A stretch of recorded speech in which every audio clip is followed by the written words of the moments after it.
কে হবে বাংলাদেশের আগামীর প্রধানমন্ত্রী? কে আমাদের প্রতি খেয়াল রাখবে? কে হবে বাংলাদেশের আগামীর প্রধানমন্ত্রী এবং কে কৃষকদের সঠিক মূল্য দিবে? কে হবে বাংলাদেশের আগামীর প্রধানমন্ত্রী এবং কে শিক্ষার প্রতি যত্নশীল হবে? আগামীর জন্য এটা ভাবতে হবে। কে হবে বাংলাদেশে আগামীর প্রধানমন্ত্রী? কে জনগণের অধিকার ফিরিয়ে দিতে পারবে? আসন্ন ত্রয়োদশ জাতীয় সংসদ নির্বাচনে 18 থেকে 29 বয়সী তরুণদের সবচেয়ে বেশি সমর্থন রয়েছে জামায়াতে ইসলামের প্রতি বলে এক জরিপে দেখা গেছে। Projection BD, international institute of law and diplomacy, IILD, Jagoron foundation এবং ন্যারাটিভের যৌথ উদ্যোগে পরিচালিত pre election pulse and in depth analysis of the Bangladeshi electorate শীর্ষক এক জনমত জরিপে এমন তথ্য উঠে এসেছে।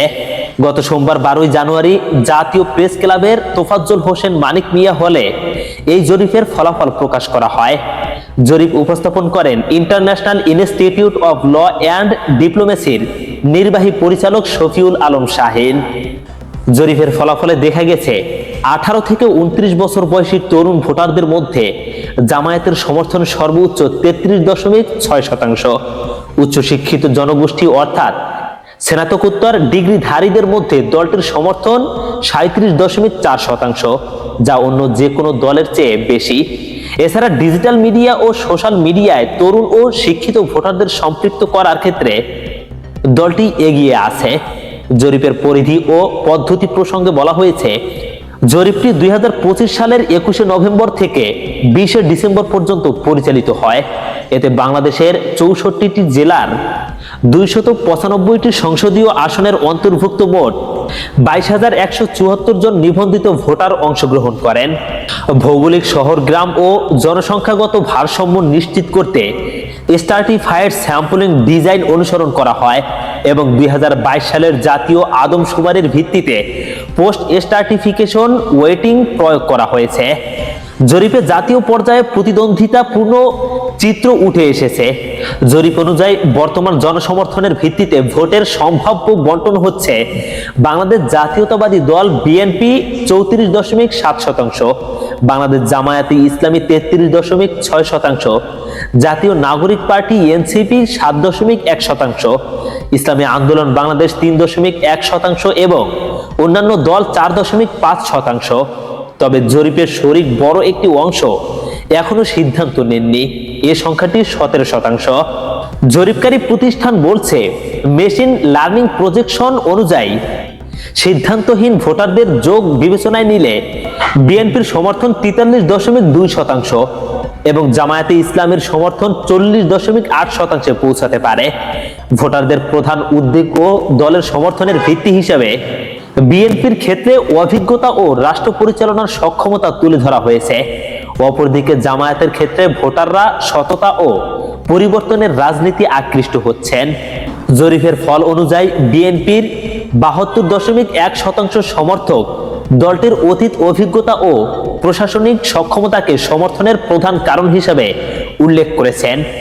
ডেমোগ্রাফিক বিশ্লেষণে দেখা গেছে 30 থেকে 44 বছর 38.4% এবং 45 থেকে 49 বছর 37.4% বয়সী কর্মক্ষম ভোটারদের মধ্যে বিএনপির সমর্থন বেশি। পেশাজীবীদের মধ্যে কৃষক 42.6% এবং শ্রমিকদের মধ্যে 40.6%। এর মধ্যে বিএনপির শক্ত অবস্থান রয়েছে। আর জামায়াতে ইসলামের সমর্থকরা দলটিকে মূলত কম দুর্নীতিগ্রস্ত 44.8% এবং সততার ভাবমূর্তির 40.7% কারণ হিসাবে সমর্থন করেছেন। অপরদিকে তরুণ প্রজন্মের 18 থেকে 29 বছর বয়সের মধ্যে জামায়াতের সমর্থন সর্বোচ্চ 33.6%। উচ্চ শিক্ষিত জনগোষ্ঠী বা স্নাতকোত্তর ডিগ্রিধারীদের মধ্যে দলটির সমর্থন 37.4%, যা অন্য যে কোনো দলের চেয়ে বেশি। ডিজিটাল মিডিয়া ও সোশ্যাল মিডিয়ায় তরুণ ও শিক্ষিত ভোটারদের সম্পৃক্ত করার ক্ষেত্রে দলটি এগিয়ে আছে। অপরদিকে নতুন রাজনৈতিক শক্তি হিসেবে জাতীয় নাগরিক পার্টিকে অর্থাৎ এনসিপিকে সমর্থন করার পেছনে 36.7% মানুষ জুলাই বিপ্লবে ভূমিকাকে প্রধান কারণ হিসেবে দেখছেন। জরিপে 17% ভোটার এখনো সিদ্ধান্তহীন। তাদের মধ্যে 30.1% ভোটার জানিয়েছেন তারা কোনো রাজনৈতিক দলকেই বিশ্বাস করতে পারছেন না এবং 38.6% ভোটার কোনো মতামত দেননি।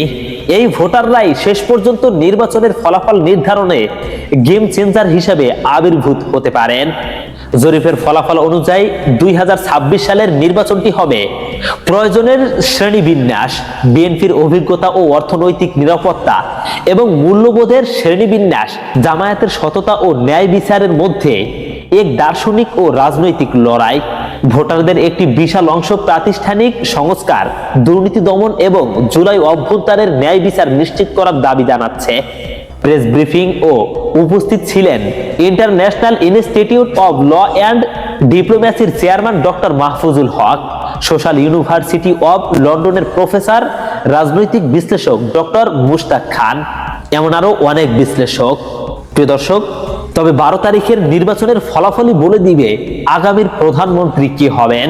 তাই এবার অবশ্যই স্বাধীনতা ফিরে পেতে প্রত্যেকটা মানুষ, প্রত্যেকটা জনগণ তার নিজের অধিকার ফিরে পেতে অবশ্যই বিবেকের কাছে প্রশ্ন করে ভেবেচিন্তে সঠিক ব্যক্তিকেই আপনার মূল্যবান ভোট দিয়ে নির্বাচিত করবেন ইনশাআল্লাহ।